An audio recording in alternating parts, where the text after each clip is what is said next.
Bueno, ante todo, muy buenos días y muchas gracias tanto a el Poder Judicial de Panamá, al Programa de las Naciones Unidas para el Medio Ambiente, igual que a la Escuela Judicial por habernos invitado y gracias a ustedes todos y todas por estar aquí con nosotros.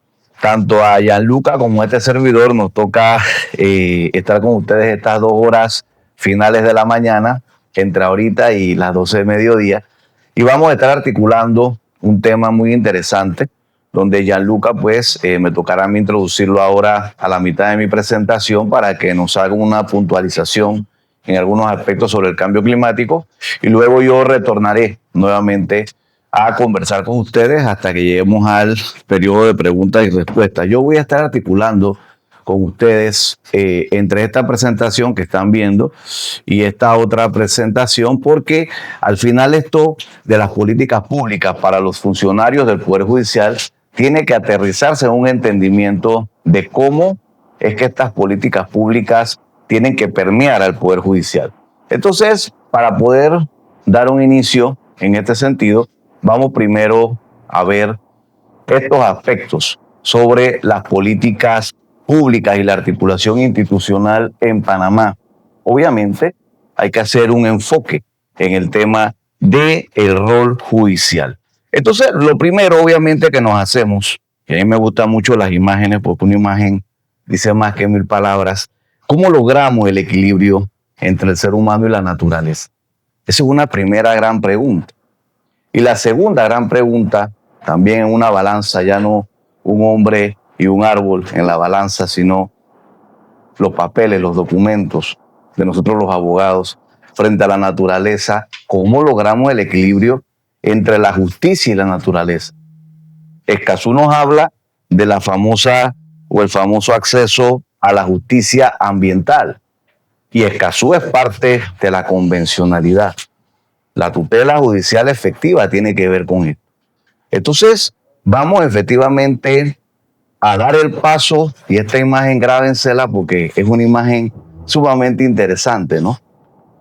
Vamos a dar el paso entre el antropocentrismo al ecocentrismo. ¿Entendemos qué es esto?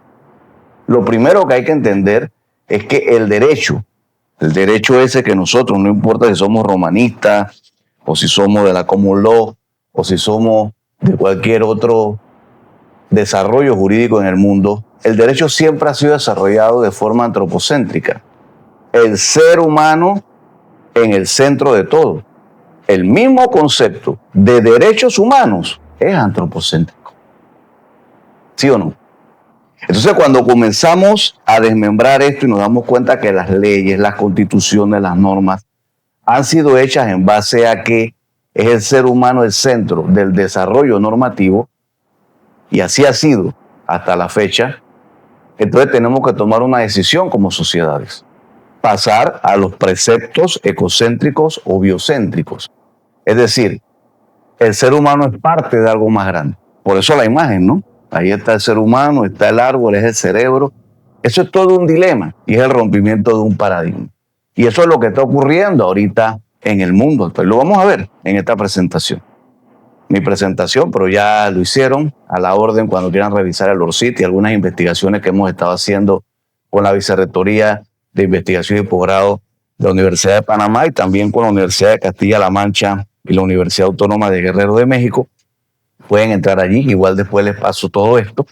¿Qué son entonces las políticas públicas? Porque para poder escuchar lo interesante de Gianluca ahora, hay que entender qué son las políticas públicas. Y sobre todo para nosotros los abogados, los estudiantes de Derecho, los funcionarios del Poder Judicial y del Ministerio Público. Obviamente son decisiones y acciones, sí, de gobierno, pero ojo, comprometen al Estado. Y no es lo mismo Estado que gobierno. Porque el Estado obviamente somos todos, los gobiernos son temporales. Pero al final las decisiones las van tomando los seres humanos que forman parte de esos gobiernos. Pero no podemos comprender como sociedad que vamos a ir de vaivenes arriba, abajo, izquierda y derecha porque sube o baja los gobiernos. Las políticas públicas de un Estado no pueden estar a los vaivenes de los gobiernos. Y si eso va a ser así, va a ser un desastre como sociedad. Entonces es un primer tema dentro de esas políticas públicas que buscan el equilibrio, como bien dice ahí, entre lo social, lo económico, ¿sí? Y lo ambiental, el desarrollo sostenible. Entonces se establecen también el tema de otras políticas que van derivando de las políticas públicas generales, entre esas las políticas ambientales. ¿Cómo son los procesos de la adopción de estas políticas? Eso es siempre un tema en debate. ¿Cuál es el proceso? ¿Qué va primero? ¿Los bueyes o la carreta? ¿El huevo o la gallina? ¿Surge primero las políticas o las normas jurídicas que validan las políticas? Ese ha sido también otro elemento paradigmático. ¿Cómo es que esto funciona? Al final, en teoría, tiene que haber un proceso. La identificación del problema social o público, la formulación y el análisis de alternativas de solución, la toma de decisión y legitimación de esas políticas públicas, la implementación de las políticas diseñadas y la evaluación de su impacto y ajuste continuo. Es un proceso el tema de las políticas públicas. Pero las políticas públicas a veces es como lo que nos ocurre a nosotros los abogados con los famosos principios generales del derecho o los principios específicos. Cuando nos comienzan a enseñar derecho en las universidades, nos dicen que una de las fuentes del derecho son ¿cuáles? Los principios, ¿verdad? Pero entonces nos preguntamos los abogados, los principios para que sean válidos y los pueda argumentar un juez o una parte en un proceso, etcétera, ¿tienen que estar o no tienen que estar consagrados en una norma jurídica que diga que ese principio es o no es? Eso es todo un dilema, porque no necesariamente es así. Y ahora vamos a ver un poco de eso con el tema ambiental. Entonces, claro, los procesos de adopción de las políticas van por ese camino. Y las políticas públicas ambientales son el conjunto de directrices y acciones destinadas ¿a qué? A proteger el medio ambiente, gestionar los recursos naturales de manera sostenible y fomentar un desarrollo equilibrado. Entonces, de políticas públicas amplias vamos a distintas políticas públicas de salud, ambientales, agrarias, etc. El origen de las políticas, ¿viene de afuera o viene de adentro? Pues es una amalgama de las dos cosas, obviamente, y más en el mundo ambiental. Porque el derecho ambiental es un derecho que tiene ribetes y características internacionalistas. Nace el derecho ambiental en el planeta Tierra, formalmente en el año 1972, en la cumbre de Estocolmo. Han habido 5 grandes cumbres, los años 72, 82, 92, 2002 y 2012. La cumbre de Estocolmo, la cumbre de Nairobi, la cumbre de la Tierra de Río, 92, la cumbre de Johannesburgo y Río más 20 en el 2012. Cada una de esas grandes cumbres ha sido emblemática en aspectos del desarrollo del derecho ambiental. Pero surge el PNUMA, casualmente, que es uno de los auspiciantes de este foro, en la cumbre de Estocolmo del año 72. Allí se crea ese programa de las Naciones Unidas para el Medio Ambiente. Y también allí se determina que nace una especialidad que es el derecho ambiental. Entonces, sí, hay políticas públicas de origen nacional. Ahora vamos a ver una, ¿sí?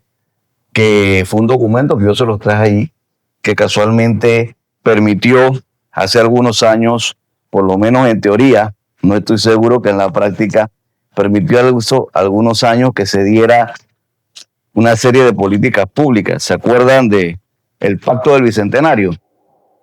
La mayoría no lo recuerda, ¿sí? Pero esto fue todo un tema con el cumplimiento de los 200 años de Panamá y su independencia de España. Pero también tiene surgimientos internacionales que resultan de tratados, de convenios, de acuerdos multilaterales que promueven la cooperación global, los famosos acuerdos ambientales. En Panamá, según mis investigaciones y según documentos que mantengo, ahorita se han ratificado de 1903 a la fecha exactamente 98 convenios ambientales internacionales, que son ley de la República. Entonces, esas políticas públicas a veces están consagradas en la Constitución, porque la pregunta es válida. Bueno, profesor Barría, pero las políticas están en un documento como el que usted nos acaba de mostrar, están en leyes, están en la Constitución. ¿Cómo hacemos los jueces, los magistrados, los fiscales para entender cuál sí o cuál no? Claro, este es todo un tema. Sobre todo porque no es común en quienes ejercemos el derecho meternos en este tema de políticas públicas. Generalmente pensamos que eso es de quién, del órgano qué, del poder qué, ejecutivo, ¿verdad? Pero no, en este tema del derecho ambiental, que es lo que es el marco de este seminario, vamos a comprender que eso no es así. Además, el derecho ambiental es transversal. El derecho ambiental, desde que surge en el año 1972, ha venido increciendo y se ha hecho transversal. Por eso comenzaron el tema de las modernizaciones de las constituciones para que incluyan temas sobre el derecho ambiental. En Panamá está el capítulo del régimen ecológico. Fuimos una de las constituciones pioneras en el mundo en tener en su constitución un tema ambiental. Eso no lo tenía en el 1972. Cuando nace el derecho ambiental, imagínense, Panamá ese año lo inserta en su constitución. Habían quizás 3 o 4 constituciones en todo el mundo que tenían un capítulo dedicado a ese tema. Entonces, en la Constitución panameña, por ejemplo, en el artículo 64 están contempladas las políticas económicas, así lo dice, en esta Constitución de Panamá. No los voy a cansar leyéndolas, a lo mejor les leo algunas. El artículo 110 contempla la política científica, así lo dice literalmente, de medicina e higiene industrial. El artículo 111, la política nacional de medicamentos. Artículo 112, la política de población. La comisión que en la Asamblea Nacional ve los temas ambientales se llama Comisión de Población, ojo con esto, Ambiente y Desarrollo, porque la población es fundamental. Cuando usted se va al documento que dio origen a todo esto del derecho ambiental, fue un documento científico, no lo traje hoy aquí, pero anótenlo. Se llama Los Límites del Crecimiento. Ese fue un documento fundamental hecho a instrucciones del Club de Roma, que era un club de algunos grupos científicos, filántropos de aquellos años 1968, en donde le cargan al Instituto de Michigan de Investigaciones, una investigación, valga la redundancia, para ver cuáles eran los factores que de una u otra manera venían afectando al mundo. Y esa investigación concluye que los mismos elementos que dan el crecimiento mundial, ese famoso crecimiento económico, son los mismos factores que destruyen el planeta. Y ese documento se llama Los Límites del Crecimiento. Uno de esos elementos es el aumento de la población. Por lo menos así está en el documento. Entonces, cuando usted ve que la Constitución plantea el tema de la política de población, ya es bastante vinculante el tema ambiental. Política nacional de vivienda, la política agraria en el artículo 126, es decir, la propia Constitución panameña mantiene varios elementos sobre políticas públicas. Pero también, vamos ahora sí, al famoso pacto del Bicentenario, a veces los gobiernos hacen consensos nacionales. El pacto del Bicentenario fue un consenso nacional que se dio casualmente allá por el año 2021, en donde producto de los 200 años de independencia, 1821 a 1921, el gobierno de turno llama a un gran consenso y en ese documento salen una cantidad de lineamientos de políticas públicas y ahora se van a sorprender. Porque este es el gran problema a los que se enfrentan los funcionarios del Poder Judicial cuando tienen que tomar decisiones y el Estado ni siquiera tiene claridad con las cosas que plantean políticas públicas. Ese diálogo nacional propuso una hoja de ruta muy reciente, del 26 al 21, apenas van cuántos años. ¿Sí? Entonces, ese pacto del Bicentenario fue que adoptado a través también de un decreto ejecutivo, no sé si se ve bien, pero es el 473, pueden apuntarlo, lo pueden buscar, de una fecha emblemática, 20 de diciembre del 2021. ¿Sí? Allí se dictaminó que todo lo que se había concretado en el Pacto del Bicentenario fuese precisamente implementado a nivel nacional. Yo voy a resumirme algunos elementos ambientales de políticas públicas de ese Pacto del Bicentenario. Recuperación y mejora de áreas verdes y de uso público, limpieza de las aguas, gestión de desechos, conservación ambiental, y ojo con esto, dentro de la conservación ambiental se planteó la aprobación del Código Ambiental. Lo discutimos, por ahí me mencionaron que yo fui presidente de la Comisión Codificadora. Ese código lo hicimos en el año 2016, hace 10 años. Y gran parte de los problemas que tiene el Estado panameño es que no implementa las políticas públicas y no ha habido la voluntad política de aprobar el Código de Ambiente y seguimos teniendo una cantidad de normas jurídicas ambientales tan dispersas que ocurre lo mismo que ocurría décadas atrás cuando las normas laborales estaban dispersas, se tuvo que hacer el Código de Trabajo, cuando las normas, las civiles ya es muy viejo, del 1917, pero igual, cada vez que se codifica es porque hay una multiplicidad de leyes y a los jueces les cuesta mucho implementar el derecho si tienen que revisar 70 leyes distintas, usted las codifica, ¿verdad? Entonces no se ha codificado. Pero algo más importante, aprobación de la ley de moratoria minera.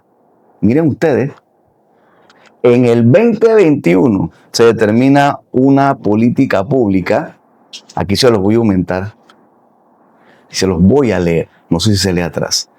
Brecha, deficiente capacidad técnica y poca asignación presupuestaria para fiscalizar la actividad minera, la explotación extensiva e intensiva de amplias zonas boscosas dedicadas actualmente a la explotación minera está colocando nuestras cuencas hidrográficas en una zona de riesgo crítica, lo que crea un reto para la sostenibilidad ambiental como país. Principales lineamientos de política. Miren lo que el gobierno aprobó en el 2021 y plantó en un documento público que publicó en un decreto y en las páginas web. Ustedes pueden buscar esto en las páginas web. Aprobación, reglamentación y asignación presupuestaria para el anteproyecto de ley número 102 de 18 de agosto de 2021, por el cual se declara una moratoria para la exploración y explotación de la minería metálica en todo el territorio nacional y se promueve un consenso nacional frente a este tema. Pueden buscar el código y el Formagor, que es lo que te indica esto. Entonces, ¿cómo es posible que el Estado panameño, olvidémonos de quién era el presidente, te apruebe en el 2021 una política pública que dice que hay que aprobar la ley de moratoria minera y 2 años después, ni siquiera, porque esto fue en diciembre, ¿no? Que se publicó. En el 2023 están aprobando una ley de la mina de cobre de Donoso.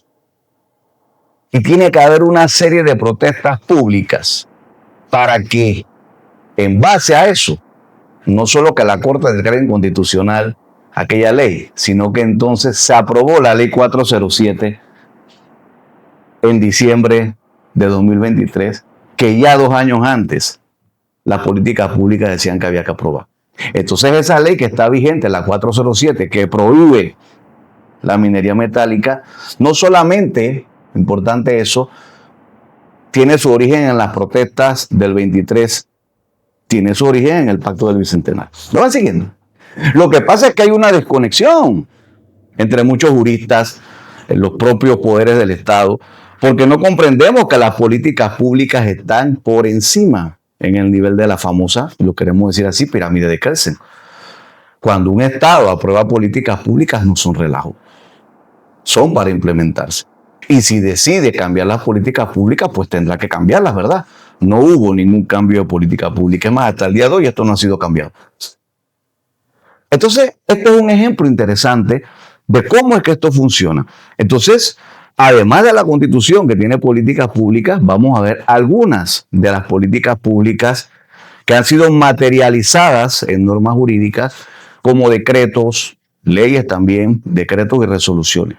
La política de supervisión, control y fiscalización ambiental es el decreto 33 del 2007. La política de gestión integral de residuos, decreto ejecutivo 34 del 2007. En esta época mi ambiente no existía.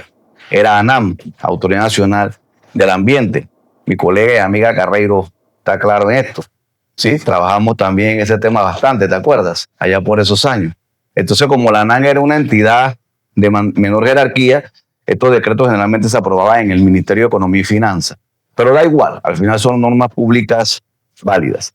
La política de cambio climático, que ahora nos va a hablar el colega, que es del 2007, pero que fue actualizada en el 2023 por los decretos ejecutivos 35 y no recuerdo el número del recientemente aprobado en el 23. Política de producción más limpia, decreto 36 de 2007. La política de descentralización de la gestión ambiental, decreto ejecutivo 82 del 2007. Política de información ambiental. Escazú habla del acceso a la información ambiental. Escazú habla de 4 temas. Escazú habla del acceso a la justicia, que vamos a ver eso ahora. ¿Qué es eso de acceso a la justicia? Sí, la participación ciudadana en la toma de decisiones ambientales, el acceso público y no limitado a la información ambiental y la protección de los defensores ambientales. ¿Sí? Todo esto es un tema muy interesante porque Escazú es hard law, no soft law. ¿Qué es eso, profe, de hard law y soft law? ¿Sí? En español, vinculante o no vinculante, sencillo. Antes se decía que las normas ambientales eran romanticonas, ¿sí? Ay, qué bonito, el arbolito, el pajarito. No. Eso dejó de ser así hace décadas. Las normas ambientales son hard law, vinculantes. No es si un juez quiere o si un juez no quiere. No es si un presidente quiere o un presidente no quiere. Escazú es un convenio internacional que es parte del bloque de la constitucionalidad. Si el juez conoce o no conoce, porque es un juez civil, o es un juez penal, o es un juez agrario, no tiene nada que ver. El convenio es transversal, ¿me explico? Los convenios ambientales tienen temas diversos en su articulado. Entonces, cuando se habla de que los jueces ahora tienen que aplicar la convencionalidad, yo a veces lo compadezco porque ya no es solamente los 300 y tantos artículos que forman parte de la Constitución. Ahora veremos eso. Según nuestros cálculos, a priori, ustedes, jueces, funcionarios, fiscales, tienen, al aplicar la Constitución ampliada panameña, que involucra la convencionalidad, cerca de 10.000 artículos que son constitucionales. Porque todos los artículos, por ejemplo, del Convenio de Diversidad Biológica, son constituciones. No es si usted quiere o no es si usted no quiere. Son constitución. Entonces, este tema es amplio. Entonces, sí, estas políticas públicas ambientales contempladas en esta serie de documentos, pues efectivamente tienen que ser también contempladas dentro de este marco de bloque de la constitucionalidad, ¿o no? Podemos debatirlo. Ahora en preguntas y respuestas veremos eso. Otras políticas públicas, la Política Nacional de Diversidad Biológica, 2008, Decreto Ejecutivo 122, Política Nacional Forestal, Decreto Ejecutivo 37 del 2009, Política Nacional de Recursos Hídricos, Decreto Ejecutivo 480 de 2013, Política Nacional de Manejo Integrado de Fuegos, Resolución de Gabinete 45 de 2015, Política Nacional de Humedales, Decreto 127 del 18, Política Nacional de Océanos y un sinfín de políticas que han sido materializadas en diversas normas jurídicas. En teoría, un código ambiental hubiera resumido todo esto ya en esta época a una sola norma. Fácil. Todas las políticas públicas, todo esto para cualquier juez estuviera en un documento único, como el Código Penal, ¿sí o no? Como el Código Civil. Da igual si tiene 1.200 o 2.000 artículos, usted nada más se reduce a un tomo. Qué difícil es para un juez tener todo esto a mano al momento de implementar justicia si le piden que aplique la convencionalidad. Qué difícil. Pero yo solo les he traído algunos, ¿no? Para que veamos que el tema de las políticas públicas están establecidos en normas materiales. Bueno, ¿y cuál es la diferencia, profe, entre políticas públicas, estrategias y planes? Esto es todo un debate, porque sí, también además de las políticas públicas, como las que les he mencionado, está la Estrategia Nacional del Ambiente, las estrategias cambio climático. Entonces, son temas más técnicos que diferencian entre políticas, estrategias, planes y programas que en teoría van materializando para que no se queden en aspectos netamente declarativos, ¿sí? O netamente teóricos, estas políticas públicas a través de planes nacionales, a través de estrategias nacionales. Eso obviamente nos lleva a que la articulación entonces institucional, en aquel momento en ANAM recuerdo que creamos las famosas UAS, las unidades ambientales sectoriales, y las RUAS era la red de unidades ambientales sectoriales. Esto ha ido avanzando, es decir, se entendió que el tema ambiental no podía ser solo de mi ambiente, tenía que integrar otra serie de entidades públicas. Pero siempre se nos quedó por fuera el Poder Judicial, miren ustedes. Nunca estuvo realmente vinculado como se debía, no se había tocado este tema. ¿Sí? ¿Cómo un poder del Estado no va a estar vinculado a esto? ¿Cómo se nos pasó eso en aquel momento?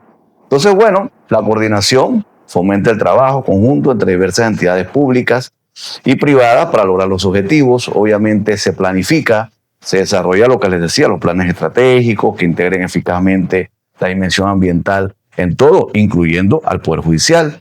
La incorporación que integra el criterio ambiental de forma transversal, lo que les decía, al final debe aplicarse en todas las entidades públicas, y la regulación, que obviamente asegura el cumplimiento normativo y la fiscalización ambiental, para que esto no quede como una simple teoría.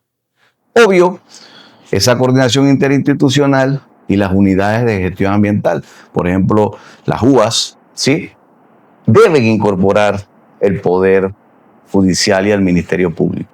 Si no, al final esto es muy difícil. Me adelanto un poco, al final también se los diré. Yo dentro de mis investigaciones estoy planteando de forma seria que Panamá debe crear la jurisdicción ambiental. Por eso lo veremos, ya finalizando, porque hay un tema con esto de aplicación y acceso a la justicia, en donde usted le está pidiendo a abogados formados en penal, por ejemplo, o en civil, que ahora entiendan toda la dimensión ambiental, además de lo civil y además de lo penal. Es complicadísimo, pero así debe ser si vamos a la tutela judicial efectiva. Entonces yo sí estoy planteando que se crea la jurisdicción ambiental, eso lo veremos ahora, pero dentro de esta planificación y gestión ambiental integrada, es importante, ¿qué cosa? Que se tengan estrategias, metas, acciones a largo plazo y que además se incorpore el criterio ambiental en las decisiones públicas. Si no, no puede ser. ¿Cuál es el rol entonces? Para ir entrando ya en la materia que más nos interesa, del Poder Judicial y del Ministerio Público, que es esencial para la efectiva aplicación de las políticas públicas ambientales, asegurando la administración de justicia y la tutela judicial efectiva en casos ambientales. Su acción garantiza el cumplimiento de la normativa. Mi ambiente no es un tribunal, realmente es una entidad administrativa. Entonces, ¿cómo imparte justicia si realmente no permea o no ha permeado esto al Poder Judicial como se debe? ¿Sí? Esa es parte del paradigma que hay que romper. Ya antes de darle paso a Jan, voy a hacer una pequeña introducción en esto del bloque de la constitucionalidad, que después profundizaré más luego de la intervención del colega. ¿Qué forma parte del bloque? Eso es toda una discusión. Sí, la Constitución Política Nacional como norma suprema, los tratados y convenios internacionales de derechos humanos, obviamente ratificados por el país, los pronunciamientos de la Corte en materia de inconstitucionalidad. Por eso es que hablamos de que los fallos de inconstitucionalidad son cosa juzgada constitucional. No puedo andar cambiando. Ya la Corte, cuando falla de inconstitucionalidad, ya no hay más nada que hacer, nos guste o no nos guste. ¿Sí? Son parte del bloque de la constitucionalidad. Hay otros elementos en la teoría original del bloque de la constitucionalidad, que fue donde nació allá en Europa en los años 70 este tema del bloque. El ex magistrado Arturo Hoyos, claro, en los años 90 expuso el tema en Panamá del bloque de la constitucionalidad, donde decía que además habían otras normas que formaban parte. Eso ha ido variando un poquitito. Pero entonces viene la pregunta, ¿son las políticas públicas parte del bloque de la constitucionalidad o no lo son? Esto nunca se ha entrado a debatir. Si me preguntan a mí, claro que lo son. No pueden no serlo. Si es que de las políticas públicas surgen las leyes, las normas y los demás. Que no lo hayamos entendido hasta ahora, eso es otra discusión, pues en eso tenemos que profundizar. Pero es que las políticas públicas son políticas para todos. Y en teoría, después de esas políticas públicas, permea el rumbo que lleva una sociedad. Entonces esa va a ser parte de la discusión. Cómo entender que cuando se tiene que dictar la justicia en el país, hay que tener en cuenta cuáles son las políticas públicas adoptadas por el Estado panameño y que están permeando a los distintos poderes públicos del país. La convencionalidad, obviamente, en Panamá, como yo les decía, aplica uno de los 4 criterios. Cuando las convenciones son ratificadas en nuestros países a nivel mundial, para algunos países las convenciones están por encima de la Constitución. Para otros países las convenciones ratificadas son literalmente Constitución. Para otros países las convenciones ratificadas son una ley, sí, que son de jerarquía mayor a una ley normal. Y para otros países, al ratificar una convención es simplemente una ley. Panamá está aquí. En Panamá, las convenciones internacionales son constitución. No están ni por encima ni por debajo. Literalmente son constitución. Y eso ya está determinado. Panamá ha ratificado, como les dije, 98 acuerdos internacionales. Entonces, cuando hablamos de que los convenios ambientales son parte del bloque de la constitucionalidad y de la convencionalidad, estamos hablando de mucha documentación. Muchísima, que son leyes. Entonces, estos tratados son fundamentales para la protección, obviamente, del medio ambiente, y esos componentes de la convencionalidad, entonces, las cumbres, les decía yo, los principios, los documentos aprobados en estas cumbres son parte de la convencionalidad, para que estemos claros qué es la convención. No es solo el convenio, los convenios internacionales, ya sean protocolos, acuerdos, convenciones. En Panamá todos pasan por el mismo tracto de la Asamblea. 3 debates, aprobación, sanción y depósito de instrumentos de ratificación. Los acuerdos dentro de la conferencia de las partes, eso no lo saben muchos jueces. Los convenios son dinámicos. No es solo el convenio que se aprobó. No sé si ustedes sabían que la Comisión de Diversidad Biológica, Cambio Climático, de certificación, cada 2 años tienen algo que se llama conferencia de las partes. Las conferencias de las partes toman decisiones. Y las decisiones que toman la conferencia de las partes son ley para el país. Entonces no es nada más los 100 artículos que tenga la convención. Hay convenciones que tienen 15, 20 COPs. ¿Qué se ha decidido en cada COPs? Eso no es parte, profe. Yo les puedo hablar, ahí está, el caso Urgenda versus los Países Bajos. ¿Qué es el caso Urgenda versus los Países Bajos? Se lo resumo rapidito. El gobierno de los Países Bajos, Holanda, va a una COP en Japón sobre el tema de cambio climático. Ese fue el fallo que te mandé. Y bueno, resulta ser que los enviados toman una decisión X. Holanda, los Países Bajos, se compromete a disminuir la emisión de gases de efecto invernadero en un N%. Y así quedó consagrado en la COP de Japón. Cuando regresa eso a los Países Bajos, el gobierno de los Países Bajos dice, ¿qué? ¿Quiénes fueron esos funcionarios que estuvieron allí que dijeron eso? Nosotros no estamos de acuerdo con eso. Nosotros no vamos a disminuir la emisión de gases de efecto invernadero ahora mismo en lo que ellos dijeron. Esa es la decisión del gobierno. Urgenda, una ONG, demanda ante la Corte de la Haya, pero no la Corte Internacional, sino la Corte de la Haya, que es una de las regiones de los Países Bajos, demanda que los Países Bajos estaban yendo en contra de sus propios actos, la doctrina de los actos propios, y que Holanda como Estado estaba violentando la posición oficial que habían dado en la COP y que por ende, sí, tenían que retractarse y tenían que cumplir con su decisión. Al final, ¿qué determinó el Tribunal de la Haya? Que tenía razón Urgenda. Si usted, país, Panamá, manda a 2 funcionarios de mi ambiente acreditados a una COP y se decide esto, tiene que cumplirlo. Pero los tribunales de la Haya están empoderados en el entendimiento de esto. La pregunta es, ¿en Panamá estamos empoderados para que Luis Barría vaya y demande ante cualquier tribunal panameño y un juez atienda que Panamá no está cumpliendo con una decisión que la misma Panamá tomó, por ejemplo, en la Convención de Diversidad Biológica de México? Bueno, estos precedentes los tengo y se los voy a hacer llegar a través del PENUMA. Así está funcionando el mundo. Y tenemos que entenderlos. Entonces sí forman parte de las decisiones de la COP, de la convencionalidad. Las opiniones consultivas de la Corte Interamericana de Derechos Humanos y las sentencias de ellos también forman parte de la convencionalidad. Las resoluciones de la ONU sobre el derecho a un medio ambiente sano también forman parte. La jurisprudencia inconstitucional de inconstitucionalidad panameña también, porque si ven el fallo, por ejemplo, de la mina de cobre del 23, la propia Corte al menos menciona entre 5 y 10 acuerdos internacionales en los que basa su decisión de inconstitucionalidad. O sea, la propia Corte trae los convenios internacionales y dice que se violentaron esos convenios y que por violentar un convenio es inconstitucional. Entonces, claro que son también parte de la convencionalidad, así como cierta jurisprudencia comparada relevante como la que les acabo de mencionar.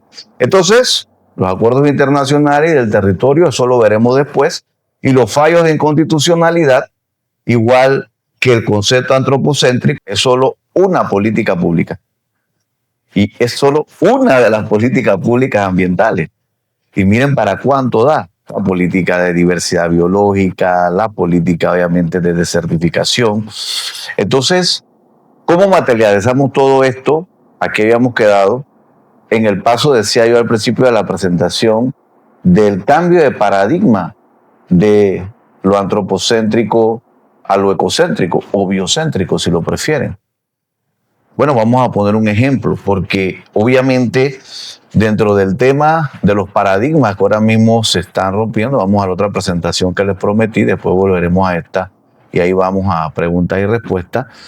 Vamos a hacer una pequeña introducción a este tema de la naturaleza como sujeto de derecho.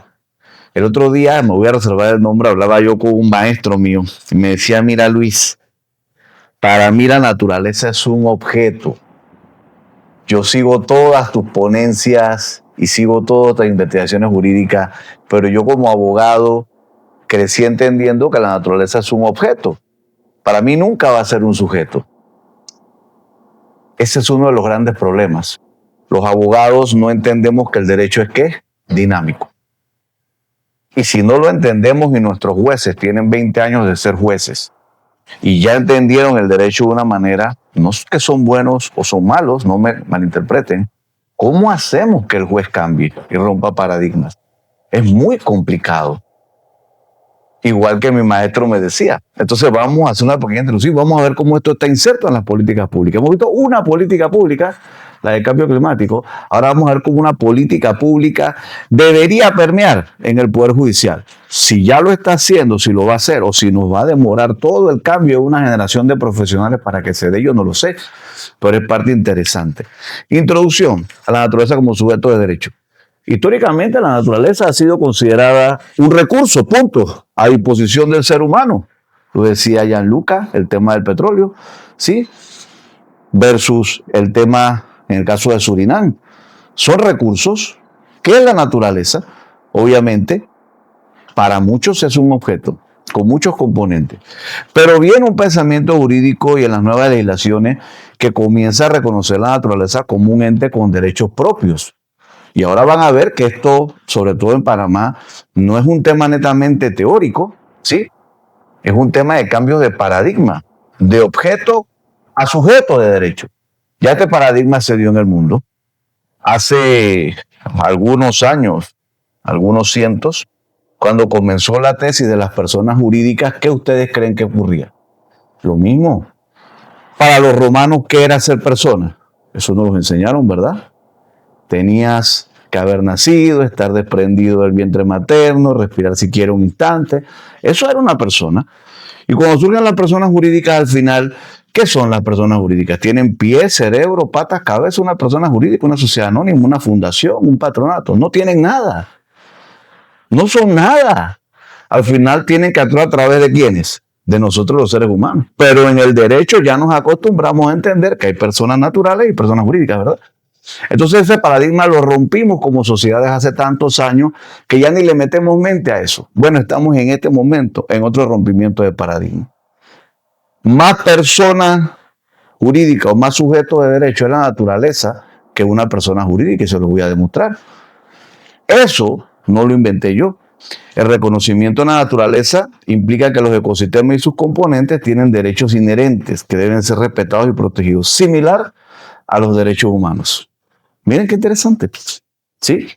Esa evolución del pensamiento jurídico llevó a un cambio significativo en la forma en la que se legisla y protege a la naturaleza, incorporando principios que reconocen su valor intrínseco y la evolución del antropocentrismo al ecocentrismo. Hay implicaciones obviamente legales y éticas que plantean importantes aspectos también en cuanto a legislación, en cuanto a jurisprudencia y demás. En el caso de Panamá, somos un país emblemático y no lo sabemos. Más hablan de nosotros a nivel internacional que nosotros aquí a lo interno. La ley 287 del 2022 es ley de la República. Ahorita se la voy a mostrar. Yo no sé si los que están aquí ya la han leído o no. Estamos en el 26, la ley está desde el 22. Y ya la Corte Interamericana de Derechos Humanos ha emitido opiniones consultivas en donde pone de ejemplo a Panamá. Se las voy a mostrar ahora aquí. La opinión OC 32-25 del año pasado. Fantástica opinión. Así por ahí se las traje. Deben tenerlo como texto de consulta. ¿Qué es eso, profe, de una opinión consultiva de la Corte Interamericana de Derechos Humanos después? Vamos entendiendo qué son las opiniones consultivas de la Corte Interamericana de Derechos Humanos. Las opiniones consultivas de la Corte Interamericana de Derechos Humanos te están diciendo cómo van a fallar ante cualquier caso que tú le presentes en el futuro. No van a cambiar su opinión. Entonces, el verdadero abogado que entiende lo que es la convencionalidad y que está claro en que las decisiones de la Corte Interamericana de Derechos Humanos permean en las decisiones de los tribunales panameños, tiene que leer las opiniones consultivas. Porque ahí es donde la Corte te va marcando lo que van a ser sus fallos en los próximos 10 o 20 o 30 años. Esta es una opinión consultiva del año pasado. Y esta es una ley del 2022. ¿Qué dice esta ley? Ahí se les estoy poniendo, la ley 287. Y cito, artículo 1.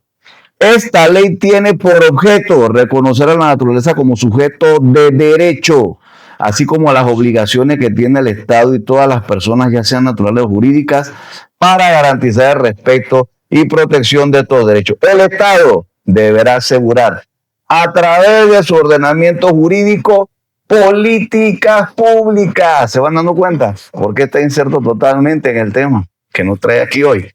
Y programas.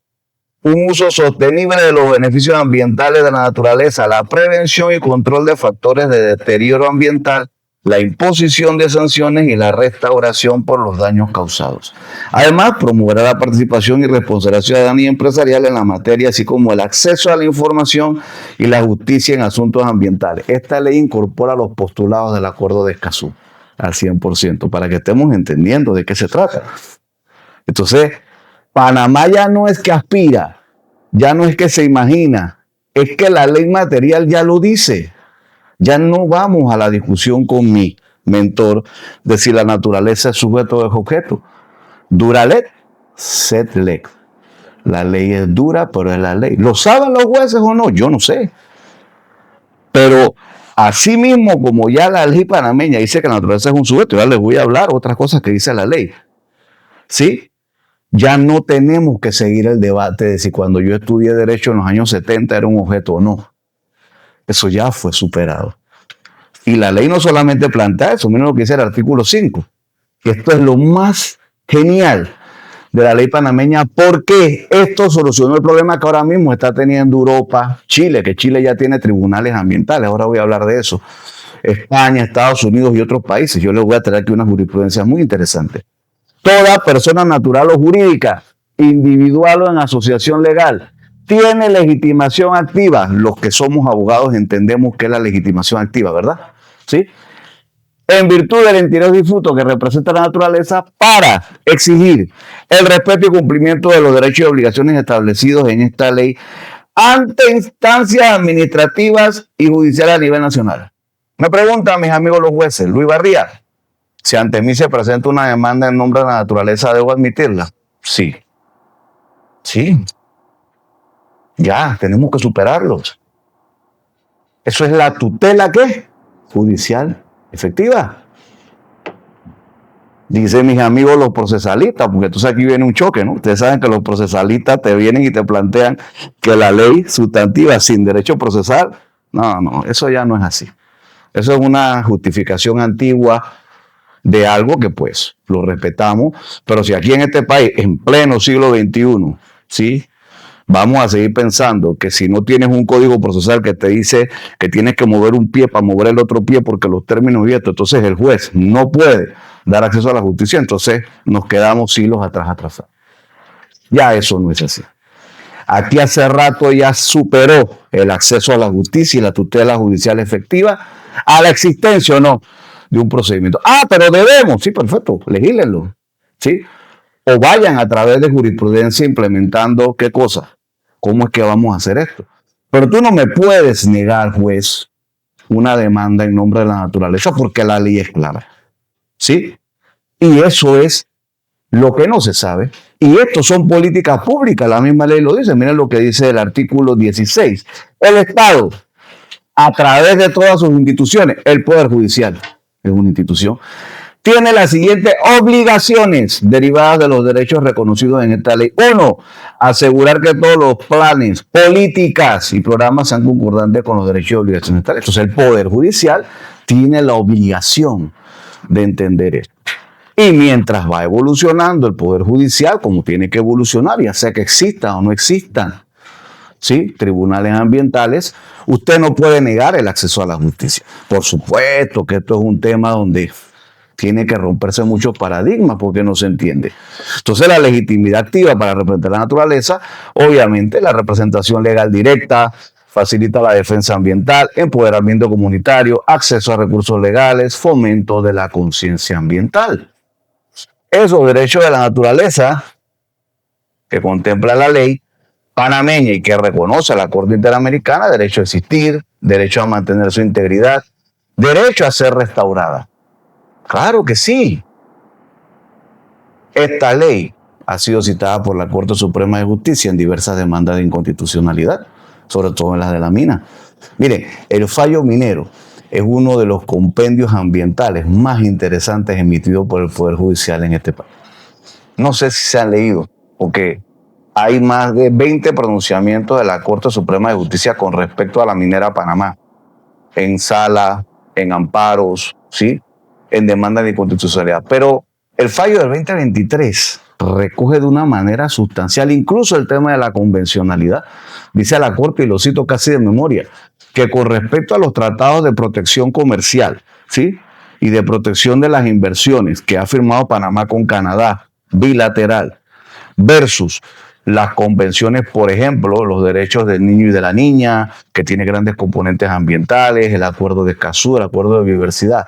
Cuando esos dos instrumentos internacionales chocan, tiene mayor peso los convenios ambientales. Así lo dice literalmente el fallo.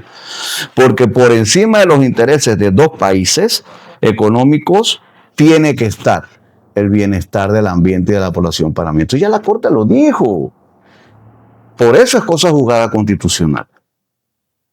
Acceso a la justicia por parte de la naturaleza. Usted no se la puede negar, porque usted está reconociendo que la naturaleza es un sujeto de derecho. ¿Me van siguiendo? Negar un fallo en nombre de una demanda en nombre de la naturaleza es como que usted le niegue una demanda a una sociedad anónima. Y la pregunta que existía, bueno, pues es que la sociedad anónima tiene un representante legal que le da poder a un abogado. Bueno, por eso la ley habló de la legitimidad, ¿qué?, activa. Ya. Eso es muy similar a lo que está en las leyes de propiedad intelectual y de propiedad industrial, la gestión oficiosa. No sé qué jueces hay aquí de comercio, pero usted sabe que en propiedad industrial cualquier abogado, a través de la figura de gestión oficiosa, puede ir a los tribunales de comercio y presentar una demanda para defender una marca. No tiene que tener poder del dueño de la marca, y el tribunal y el juez tiene que aceptárselo. Eso está así. ¿Me explico?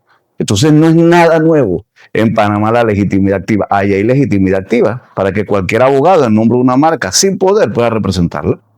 Entonces, el proceso de la denuncia, la representación legal, la resolución de conflictos, todo esto está contemplado. Y está también contemplado que la Corte Interamericana de Derechos Humanos, en su opinión consultiva, OC32, por aquí la tengo, yo les recomiendo que la bajen es todo esto. Sí, es un poquito larga, pero tienen que leerla. Esa opinión consultiva, OC32, miren ustedes, ¿sí?, establece un precedente importante al afirmar que la naturaleza posee derechos inherentes. Y la Corte falla esto, es que eso es lo interesante. La Corte opina basado entre otros países en Panamá. Entonces nuestros jueces aquí se están debatiendo si deben o no admitir una demanda, y la Corte Interamericana está diciendo que Panamá es un tremendo ejemplo para que ella determine que esto es así. Hay una incongruencia. Tenemos que actualizarnos. ¿Sí? El Estado es uno solo. ¿Sí? No somos dos estados. No es que el Poder Judicial es un estado, el Poder Ejecutivo es otro estado y el Poder Legislativo es otro estado. No, los tres forman parte integral del Estado panameño. Dice la Corte, este marco imperativo no solo valida la existencia de estos derechos, sino también la existencia del sujeto de derecho denominado naturaleza y sus componentes, y promueve su reconocimiento y defensa en el ámbito legal internacional, reconociendo también como jus cogens. ¿Qué es esto de que la Corte Interamericana diga que algo es jus cogens? El jus cogens es que está por encima de la voluntad de los estados. Lo que allí ya se dijo, está por encima de los vaivenes en los estados. Y esta opinión consultiva se emite en base a una consulta que hacen Colombia y Chile por un tema climático. Por eso es que es muy importante. Esta es la opinión consultiva y efectivamente aquí dice solicitada por la República de Chile y la República de Colombia en base a la emergencia climática y derechos humanos. Ya la Corte Interamericana de los Derechos Humanos reconoció el derecho a un medio ambiente sano y libre de contaminaciones como un derecho humano. Entonces ya eso no es discusión, aunque algunos teóricos como este que está aquí plantea ya la existencia de algo que yo le denomino los derechos suprahumanos. Ahora lo veremos, es decir, como yo planteo que los derechos humanos es un concepto antropocéntrico, ¿me siguen? Si vamos a hablar de los derechos de la naturaleza, eso tiene que ser algo que ya no puede ser solo y solamente derechos humanos. Tiene que estar por encima. Pero bueno, seguiremos teorizando, ¿no?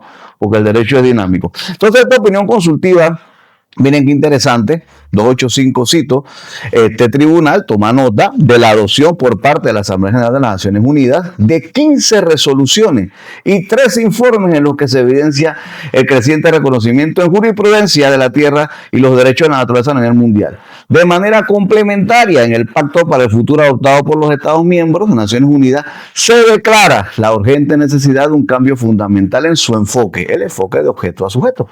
¿Me explico? Y de alcanzar un mundo en el que la humanidad vive en armonía con la naturaleza. Finalmente, la Corte observa una tendencia normativa y jurisprudencial, normas de leyes y jurisprudencial de los tribunales de justicia, creciente que reconoce la naturaleza como sujeto de derecho. Esta tendencia se refleja en decisiones judiciales a nivel regional y global, así como en los ordenamientos internos de distintos países del continente americano como Canadá, Ecuador, algunos estados de los Estados Unidos de América, Bolivia, Brasil, México y Panamá.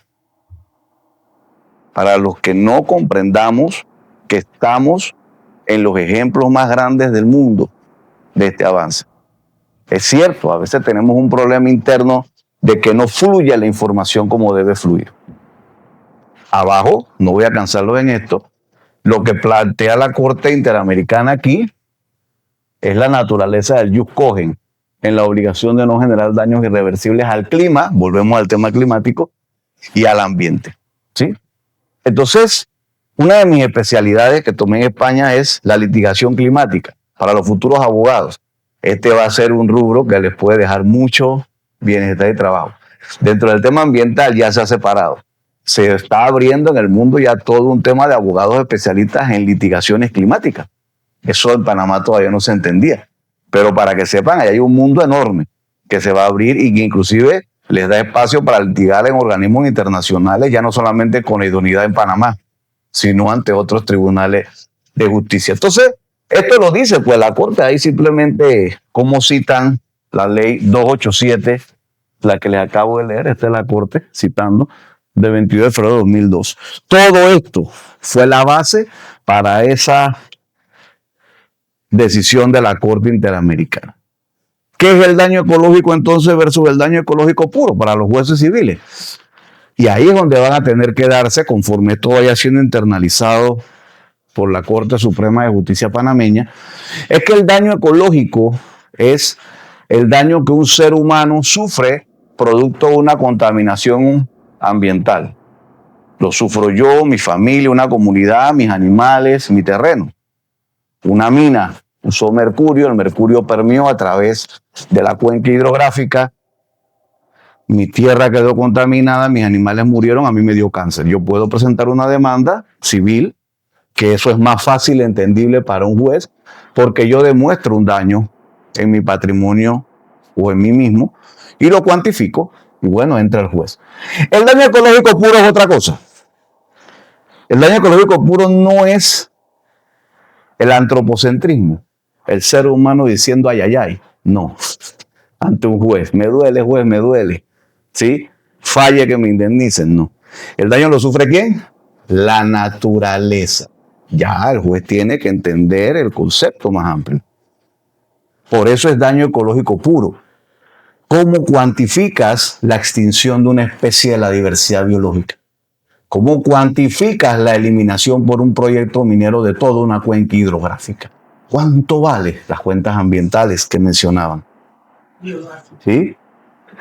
Eutorgio, ¿te acuerdas? Hacía un trabajo fenomenal, está ahí todavía. Entonces, las cuentas ambientales que no le ha dado la gana a la Contraloría General de la República materializar como se debe, es decir, cuánto cuesta una hectárea de bosque maduro. Para yo cuantificar eso, entonces poder un juez fallar.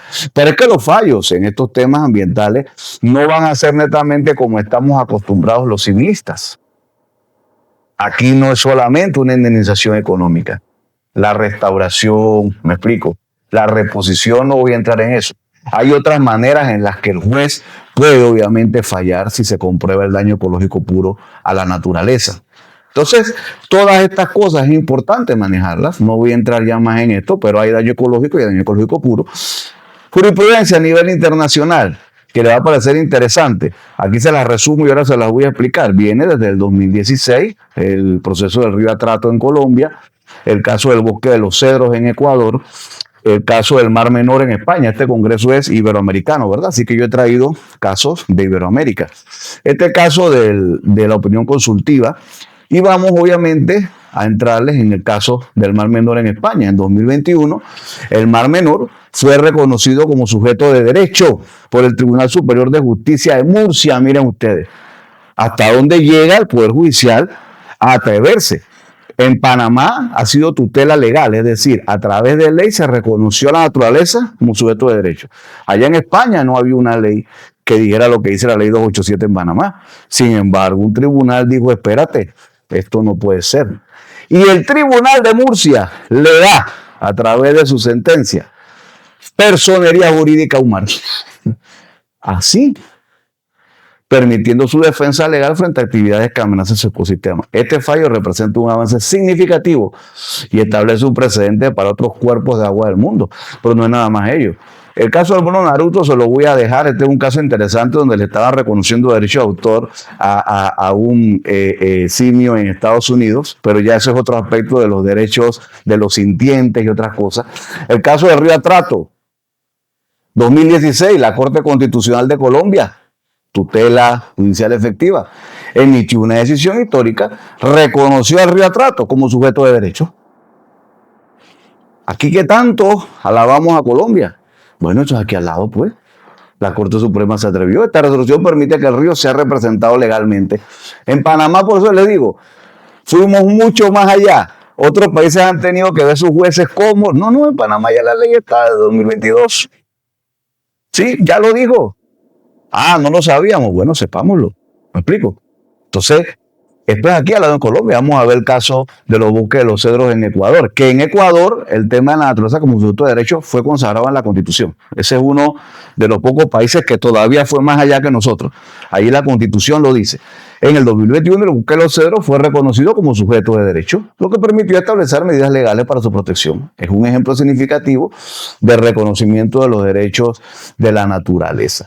Entonces, en un resumen, la transformación del concepto de naturaleza, de objeto de explotación, a sujeto de derecho representa un avance crucial en la protección del medio ambiente de la ley 287 en Panamá, la opinión consultiva y las resoluciones 76-300 y otras de la ONU son ejemplos de cómo hacer, obviamente, la defensa de la naturaleza normada y más blindada para los efectos de lo que el derecho nos viene en su evolución. El acuerdo de Escazú es parte de la convencionalidad y esto refleja un cambio en la legislación, sino también en la ética y en la moral de nuestra relación con el entorno que nos rodea. El caso de la legislación panameña es un caso de estudio jurídico que debe escribir su propia historia próxima, cercana y debe servir como ejemplo a seguir. Vamos entonces ya en los últimos minutos a retornar a la otra presentación para ver las conclusiones, pero sí me interesa, obviamente, plantear que este caso del antropocentrismo al ecocentrismo en nuestros conceptos al momento de legislar y al momento de emitir sentencias va a ser la evolución lógica que debe seguir la justicia panameña. Yo no quiero entrar aquí a hablar del tema de la inteligencia artificial, porque es que si estamos pensando que este tema del derecho ambiental y la naturaleza como sujeto de derecho nos rompe paradigma y nos rompe la cabeza en los tribunales para ver cómo implementamos justicia. Yo no los quiero ver a ustedes, señores jueces, cuando se enfrenten a los temas de la inteligencia artificial. Ese es un paradigma todavía más grande de lo que se nos viene. Y tenemos que entenderlo y aceptarlo. No vamos a parar a la inteligencia artificial. ¿Sí? Ya en Europa esto se está discutiendo, el tema de la inteligencia artificial, en los fallos, en las sustentaciones. Pero bueno, no me quiero ir para allá. Lo que sí les quiero decir es que si están viendo que esto ya es algo que nos supera en lo que hayamos entendido hasta ahora, imagínense lo que se nos viene prontito con la inteligencia artificial. Entonces, bueno, la doctrina de los actos propios, el Estado es uno solo. Si la Corte Suprema de Justicia, no piensen que quiero ser machacón en el tema del fallo minero, pero es que es un fallo de inconstitucionalidad. Si ya la Corte Suprema de Justicia se pronunció, ya el Estado se pronunció. Es que esto no es una discusión de que si el Ejecutivo interpreta, que si el Legislativo, que si el Judicial. Un fallo de la Corte Suprema de Justicia lo hace el Estado. Entonces la doctrina de los actos propios es precisamente que un país no puede ir en contra de sus propios actos. Y menos si ya sus propios actos de reconocimiento de la naturaleza están reconocidos por la Corte Interamericana de los Derechos Humanos. ¿De qué estamos hablando? Vamos a hacerlasme reír. Nosotros tenemos que entender que como Estado ya planteamos cosas y no podemos ir en contra de los actos propios. El jus cogens significa que los derechos de la naturaleza, ¿sí? Y la naturaleza como sujeto de derecho está por encima de la voluntad cambiante de los Estados. Ya lo digo también la Corte Interamericana. Si no hacemos esto, lo que les estoy queriendo decir es que cualquier decisión judicial que vaya en contra de esto, cualquiera que la lleve a la Corte Interamericana de Derechos Humanos, va a ganar. ¿Ya me entendieron a dónde quiero llegar? Entonces los jueces tenemos que entender eso. Porque si no, no estamos entendiendo el mundo. Salvo que Panamá diga mañana que se sale. ¿Me explico? De los tratados constitutivos del Sistema Interamericano de Derechos Humanos. Bueno, ya eso es otra cosa, ¿no? Pero mientras seamos parte, nosotros no podemos estar ajenos a lo que está ocurriendo. Y el tema, obviamente, de que son los derechos superhumanos, pues ya se los adelanté, es todo lo que se viene dando ya en derechos que, aunque ahorita para poderle dar un cumplimiento de estricta legalidad y estricta convencionalidad, la ONU, la Corte Interamericana ha reconocido el tema ambiental como derechos humanos, lo que está ocurriendo es que ya vamos a tener que ir hablando de derechos suprahumanos bajo la teoría del ecocentrismo. Bueno, el tema de la naturaleza como sujeto de derecho, para mí hay una trilogía que es lo que justifica cómo los jueces pueden admitir una demanda que alguien presente en nombre de la naturaleza. Se basa en la Ley 125, Acuerdo de Escazú, que tiene una gran cantidad de aspectos, sobre todo el de acceso a la justicia ambiental. La Ley 287, que reconoce la legitimidad activa de los derechos de la naturaleza y la naturaleza como sujeto de derecho, y el Código Procesal Civil. Léanse el artículo 1, los primeros numerales. ¿Sí? Toda persona tiene derecho a ¿qué? A acceder. Entonces, si la naturaleza es un sujeto de derecho, tiene derecho a acceder a los tribunales. El propio Código Procesal Civil ya nos da la entrada para que se pueda presentar estas demandas. Obviamente, en jurisprudencia comparada, ya se los mencioné, así que hasta el caso de Urgenda no voy a detenerme en eso. Admitir demandas en nombre de la naturaleza, ese es el camino. Obviamente sabemos que va a haber resistencia al principio, se tiene que quizás reglamentar algunos aspectos, algunos jueces se atreverán, otros no se atreverán. Lo cierto es que es una política pública, a eso quiero llegar, para ir redondeando la ponencia al final. El reconocimiento de la naturaleza como un sujeto de derecho, se los acabo de leer en la Ley 287.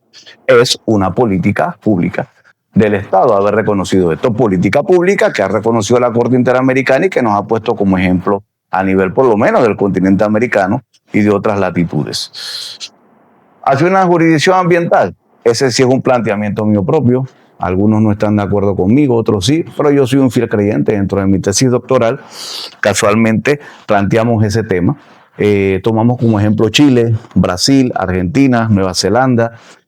Nosotros sí creemos que debe haber una tercera vía que debe constituirse, así como la jurisdicción agraria que está contemplada en la Constitución y en el Código Agrario, pero que no se ha implementado en la República de Panamá, de nuevo, por la falta de voluntad política del Poder Judicial. Estaba primero que el sistema penal acusatorio. Sin embargo, hubo la voluntad política institucional de la Corte de implementar el penal acusatorio y no se ha creado ni siquiera el Tribunal Superior Agrario. ¿Me explico? Pero bueno, está. Bueno, así debe caminarse. Quizás cuando se haga el Código de Ambiente o aún sin hacerlo, debe plantearse la creación de una jurisdicción agraria ambiental que hay que desarrollar. Y obviamente entre las conclusiones, bueno, las políticas públicas ambientales son cruciales para el desarrollo sostenible de Panamá. La articulación interinstitucional es vital para su implementación efectiva. Entre estas, pues el Poder Judicial tiene un rol fundamental en la tutela de los derechos ambientales y de los derechos de la naturaleza y el efectivo cumplimiento de las políticas ambientales del Estado panameño. El Poder Judicial debe tener intrínseco cuáles son las políticas ambientales para poder entender los litigios que ante distintos tribunales se presentan. Acuérdense que el control de la convencionalidad, ya lo ha dicho la Corte Suprema, no está nada más que antes se creía que era así en el pleno de la Corte en materia de inconstitucionalidad. Ya no es así. Todos los jueces, sí o no, deben hacer control de la convencionalidad. Entonces, hay que entenderlo. El control de la convencionalidad viene desde abajo hacia arriba. Obviamente, la evolución hacia un paradigma ecocéntrico y el reconocimiento de los derechos de la naturaleza marca un hito histórico. Para esto debe el Poder Judicial permitir el acceso a la justicia ambiental mediante la tutela judicial efectiva, con los instrumentos que tenemos actualmente y con los instrumentos que desarrolla a través de la jurisprudencia el propio Poder Judicial. Eso es una realidad. La creación de una jurisdicción ambiental, a mi criterio, fortalecería la justicia ambiental en el país, pero para esto pasará algún tiempo antes de que podamos concretarlo, porque así son las evoluciones a veces legales, son lentas, pero no por lentas, a veces los pasos lentos son los más seguros.